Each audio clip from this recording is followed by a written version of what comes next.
Daddy, what's a lobbyist? Lobbying means representing your interests to politicians in government, in Berlin, or at the EU in Brussels. That is where the important decisions are made that concern all of us. Decisions about our environment, the economy, and much more. What sorts of interests are represented there?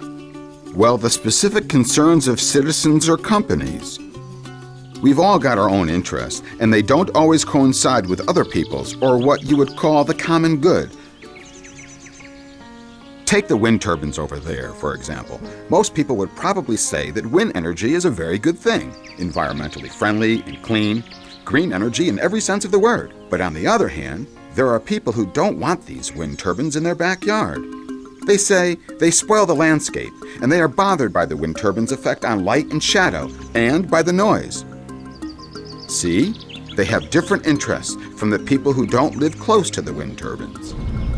But you just said that wind energy is a good thing. So people can't just be opposed to it, right? It's actually fairly difficult to find out what is actually right and in the interest of the public at large. It's easy to understand people's own interests, and the same is true of the general interest in environmentally friendly energy. A difficult decision, isn't it? That's right. Then who decides who's in the right?